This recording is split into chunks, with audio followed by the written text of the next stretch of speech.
હા તો ભાઈ આપણે વાત કરી હતી કે આપણે જવાના છે ગુજરાતના એક સેલિબ્રિટીને મળવા ને ભાઈ આપણી દેવભૂમિ દ્વારકાની મોટી હસ્તીને મળવા માટે. તો આ એની ગાડી છે, ગાડી જોઈને તમને ખબર પડી ગઈ હશે. અહીંયા લખ્યું છે ડૉક્ટર ભરત, એટલે આપણે કેને મળવા જઈએ છીએ એ તમને આગળ ખબર પડી જશે. તો જો આપણે આવી ગયા હતા. કેમ છો?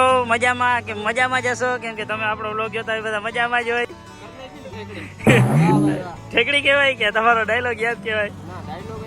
તમને યાદ છે, બહુ મોટી વાત કહેવાય. અને તમારું કામ કયું? મેવાસા. મેવાસા. અચ્છા, ટૂંકમાં બહુ મજા આવી. અને હમણાં અમે છે ને જસ્ટ ચેલેન્જ વિડીયો બતાવીને આવતા હતા તો મને કેશુરભાઈનો ફોન આવ્યો કે મિત્ર આવે છે કે જરાક આની ઉપજો ચાલુ કા. ના, બહુ મજા આવી. અને ભાઈ આટલો ટાઈમ આપવા માટે આપણે થઈ ગયા આપણે એકવાર એની ગાડીમાં જઈ અને છે ને ભરતભાઈ આપણે ઘણો બધો ટાઈમ આપ્યો, કેમ કે અહીં કેટલી વારથી આપણી બિચારા વાટ જોતા હતા. બરોબર, એ વાટ જોતા હતા ને આપણે થોડાક એને લેટ થઈ ગયા હતા. કેમ છો ભરતભાઈ? અરે જલસો ભાઈ, મળીને ખરેખર એક મજા આવી. મજા આવી. હા.